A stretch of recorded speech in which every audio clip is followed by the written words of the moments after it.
Thank you. Good morning, everyone. It's wonderful to be here with you. Thank you for having me back again. And I'm excited to talk with you this morning about 2023 global trends in MarTech. It is certainly an adventure that we are on.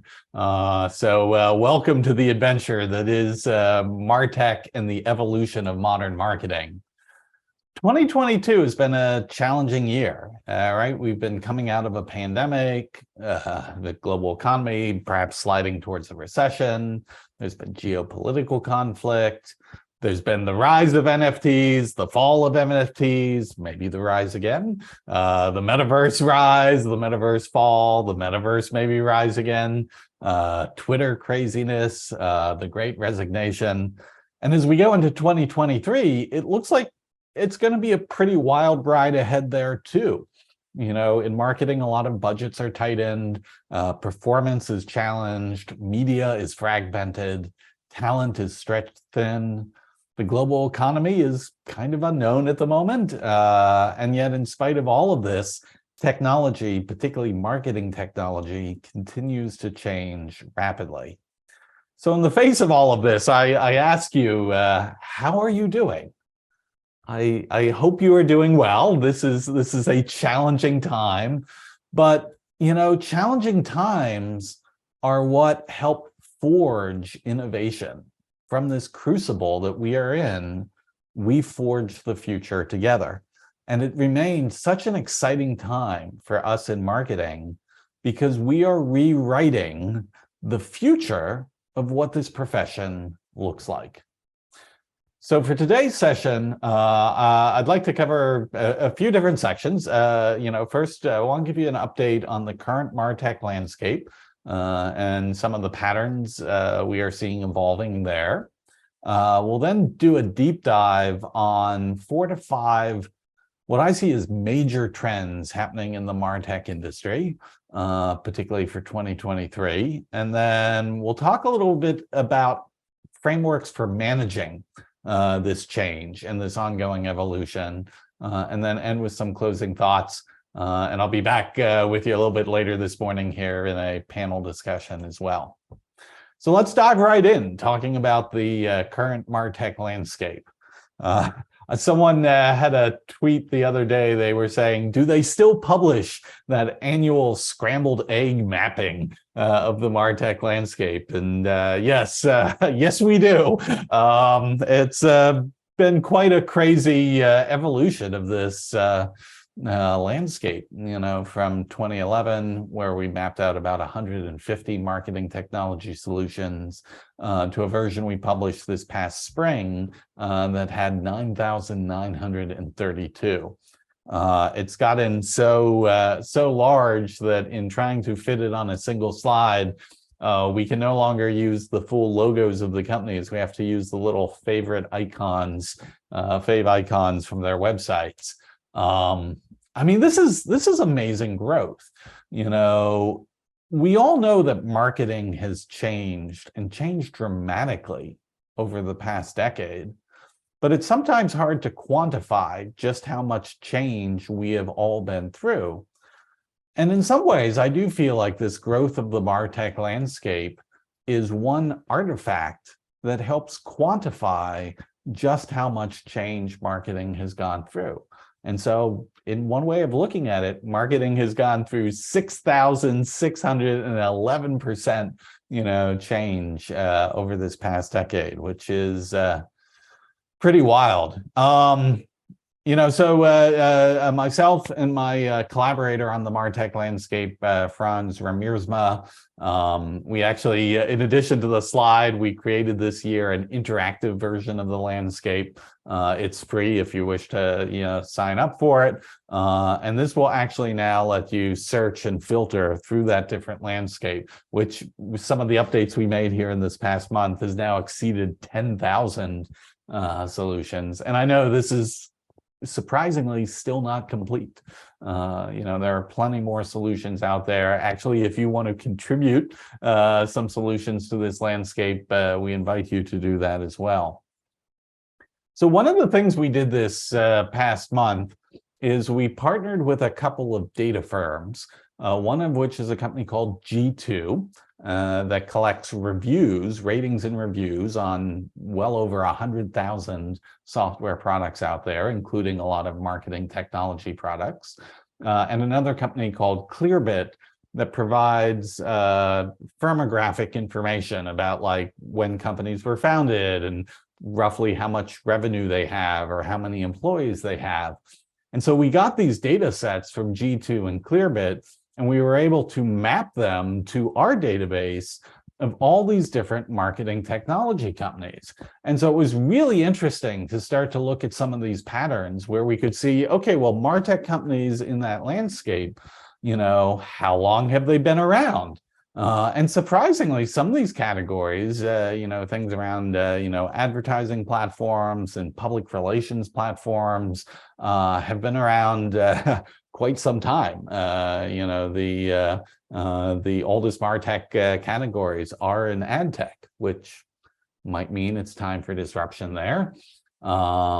It's interesting, actually, the older the MarTech category is, you can see this correlation of the chart in the middle. You know, the older the MarTech category is, in general, the more vendors that tend to be in that category, which kind of is counterintuitive to what we think of as that, you know, story of consolidation in the industry. It turns out, perhaps not surprising, the youngest MarTech category is ABM, account-based marketing. It's a relatively new, you know, technique in B2B marketing that evolved over the past 5, 6, 7, 8 years. So they're the youngest category. And we looked at this a couple other ways. One of the ways we looked at it was, okay, well, what about the age of these companies, the categories in general, and the average rating? How popular, you know, has their software been? How well liked? And here again, it was sort of an interesting finding that the older a MarTech category is, generally speaking, the lower the average rating of products in that category.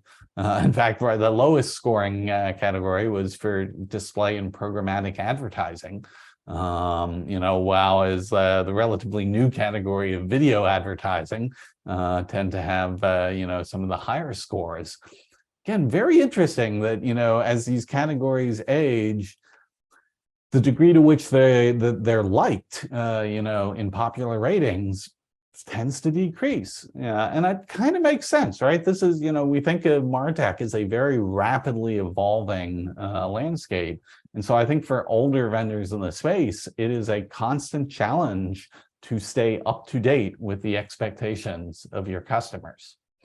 Another way of looking at this was actually comparing the average size, you know, of companies based on their number of employees with their G2 ratings. And again, this correlates about the same way. The smaller the vendor, in general, the higher the rating, which, you know, you have MarTech startups that tend to be relatively small, but those MarTech startups, they're looking to disrupt the incumbents by doing something better, by doing something different.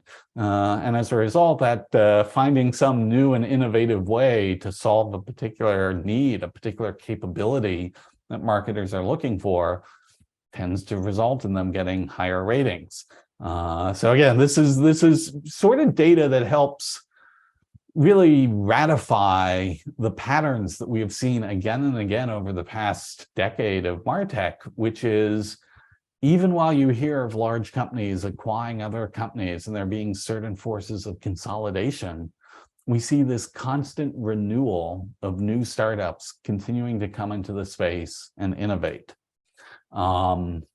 We pulled together some of the you know, other data here, just sort of like, yeah, you know, doing another cut, you know, looking like, again, ratings versus size of company, ratings versus revenue, ratings versus company age. And all of these things tend to be correlated, as you would naturally expect. And the data is just unmistakable. You know, as you get older MarTech companies, it becomes more and more challenging for them to keep high ratings among their customers. This gives so much opportunity for new vendors to keep entering the space. Now, which spaces in MarTech do new vendors tend to enter? Well, it's not evenly distributed. We looked at some of the basically by normalizing, the average number of startups we see in MarTech every given year, and then looking at the differences between categories, we could see that, perhaps not surprising, the categories around content and experience and the categories around social and relationships, these are the ones that tend to have the most new MarTech startups, which these are the areas where there's the most change out in the market. So it makes sense that startups would be, focusing on those opportunities. Whereas, this red line that you see trailing down here near the bottom, that is for, broadly speaking, the advertising ad tech category. And there haven't been as many new startups in that space in the past 5-10 years. But that'll be interesting. Franz and I have a hypothesis that because there is new fragmentation happening in the media landscape and all these new media networks that are emerging, I suspect there's going to be a lot of opportunities for new ad tech startups in the years here ahead as well. All right, so just another piece of data I wanted to share with you about this landscape. So we also took a look. Franz has collected well over 1,000 different stacks that different companies use, and they mapped out the tools of, what are the most popular tools that they have in their stacks. And then we compared that up against the ratings that we got in this data set from G2. And it was very interesting. What we got to see was, there are some categories of MarTech, such as things around sales intelligence and sales automation, or iPaaS, data integration, tag management, even mobile and web analytics, where these tools are very common in MarTech stacks. You see them, in a large percentage of stacks. And they're also generally very popular. The ratings, on G2 tend to be quite high. Versus if you look at the other end of the spectrum here, things like search and social advertising or CMS products, display and programmatic advertising.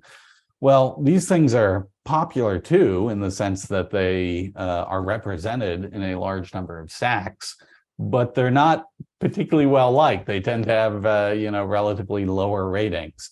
And again, I think this goes back to what I was saying earlier, that there's an interesting opportunity, I believe, for startups in the advertising and perhaps even in the CMS space to innovate and win new fans.